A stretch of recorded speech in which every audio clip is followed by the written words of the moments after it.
Is this yours?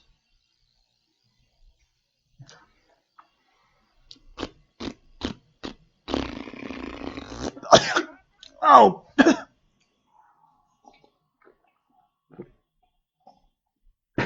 Oh! Oh, that tastes awful. You need to check that tap. That tastes like ass. Ayahuasca? Of course I can handle my ayahuasca. It's not my first spirit rodeo. Uh-oh.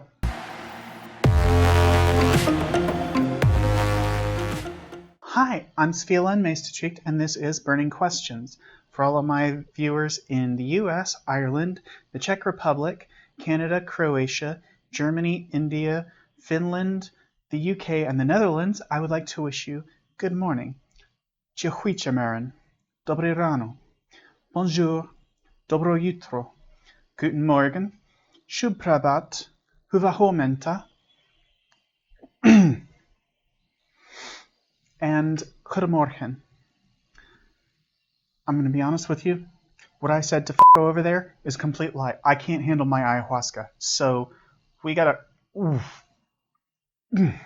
clock on this thing, because in about 10 minutes this is going to get real weird. So let's say we get at it. Title card, step up to the line.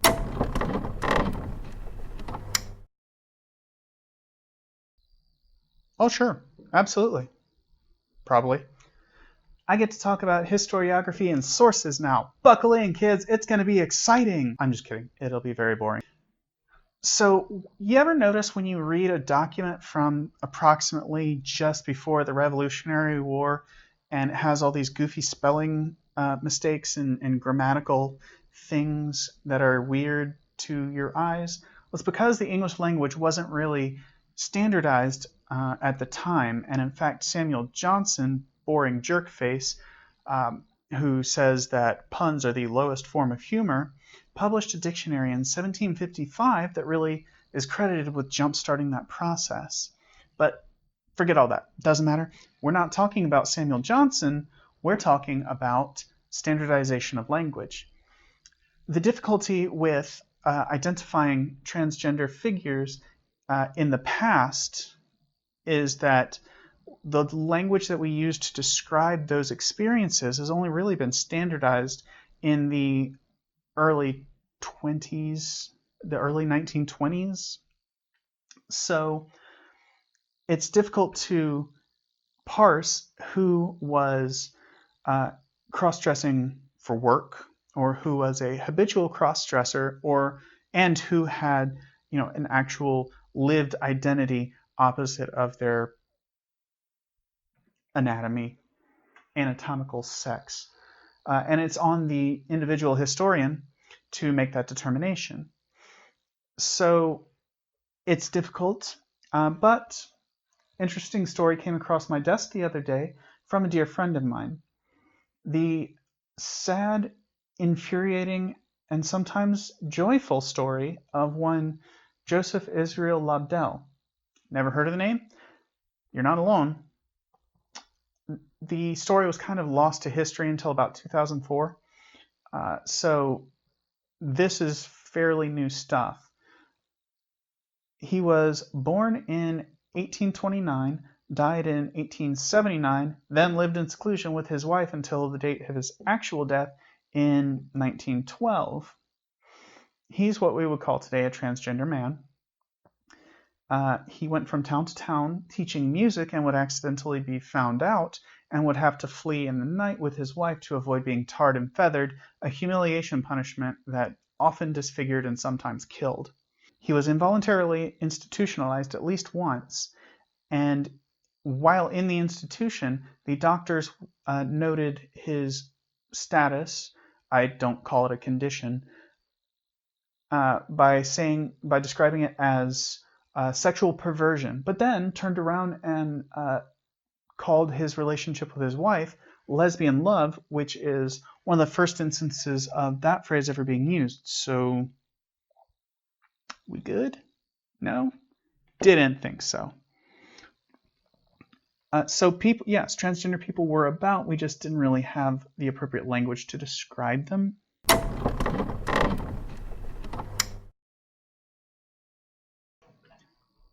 One of my former roommates, one of my best friends, and a woman of whom I will never cease to be intensely jealous, is from Chile. And between what I know and what she's told me, here's the deal. Chile is an intensely classist place. There is a large gulf between the upper class and the working class, and there is a middle class, but it tends to swing closer to the upper class than the working.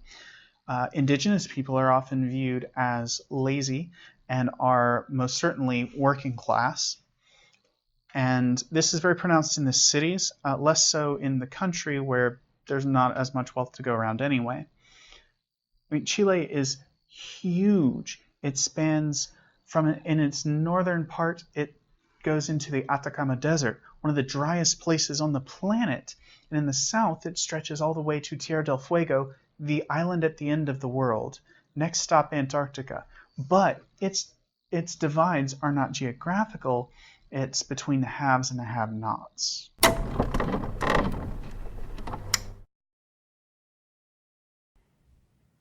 Well, that really depends on your definition of middle class, which is a term that academics of various stripes have failed to come up with a really rigorous definition of, a satisfactory definition of. So it's difficult. But you, clever lizard people that you are, with your swaying and your discerning analytical instincts, may have noticed that I chose to answer this question, which means that I have an answer. Well, congratulations. Have a ticker tape parade. Did you do it? Did you drop the... I don't know, man. It's been snowing in this room for the last 3 hours.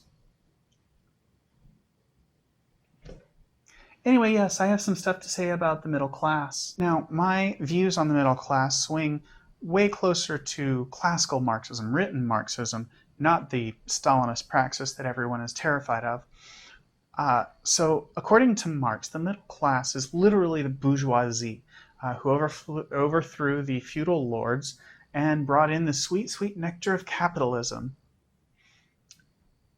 But with capitalism comes not a replacement of the class system, but just new names for the same classes and slightly modified roles.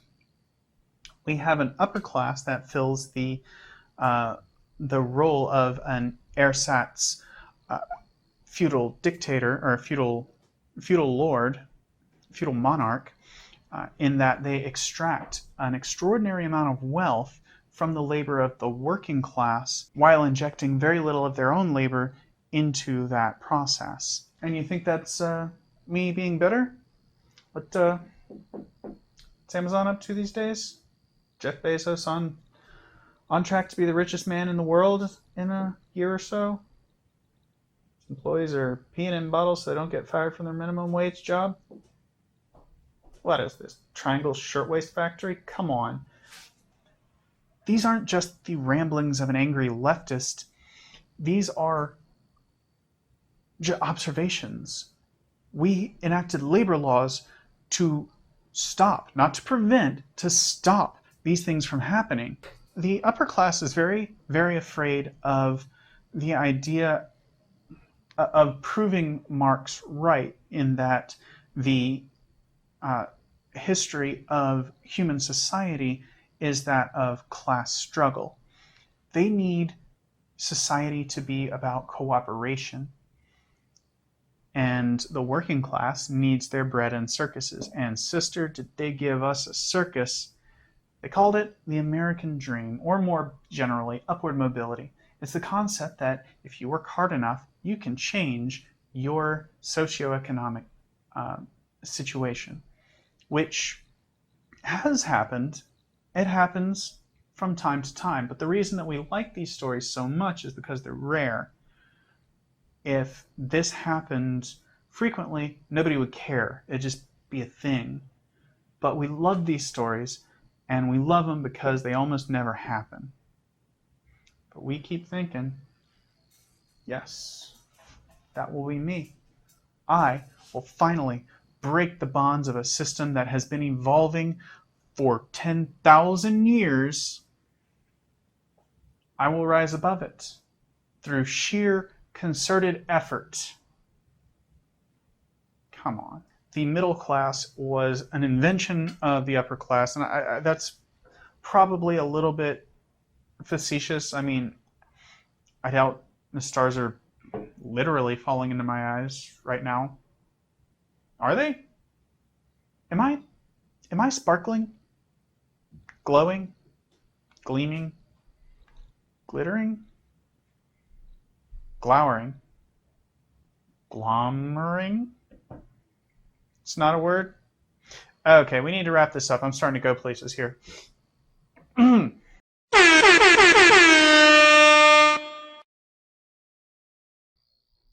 What?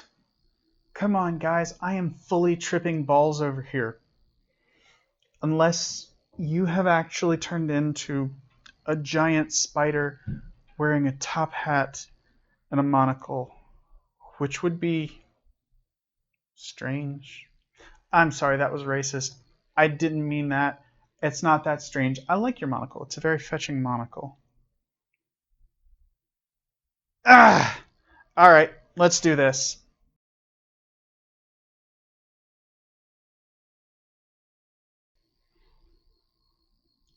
Question's weird.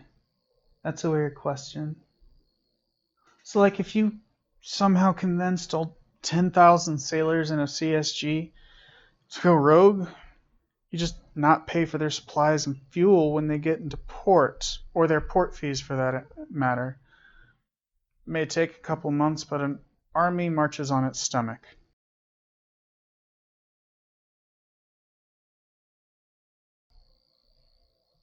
It's a lot of water, man.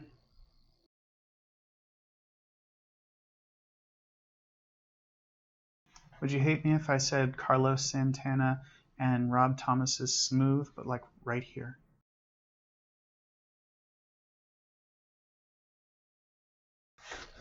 Dude, I just drank a half pint of ayahuasca and I'm not that high.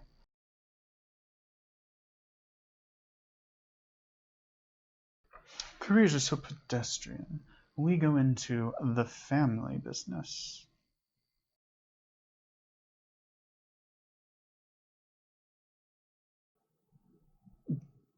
Because we killed them?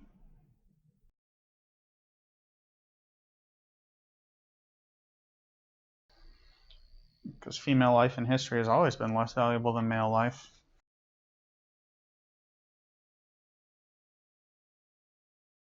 Some men just want to watch the world burn.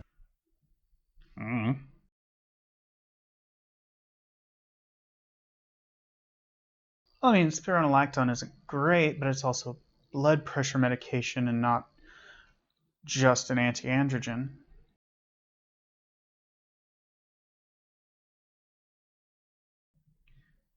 A gay woman is a lesbian. Doesn't matter because bisexual is a thing. Hashtag stop bisexual erasure.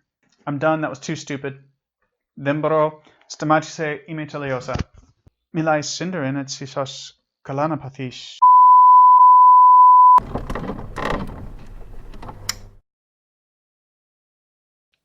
Thanks for watching. Click like and subscribe and hit that stupid little bell thing at the bottom there. Consider swinging by my Patreon page, link in the description. And if you want to ask a question and have me answer it, all you have to do is contribute $1 or more on Patreon. And I also write some stuff over at vocal.media. Link is in the description. Check that out too. Hey! Scarlett DeLeon and Jan Meyer. Thank you so much for supporting the show, you cuddly little chimichangas. Chipotle! We should get Chipotle. I'm driving.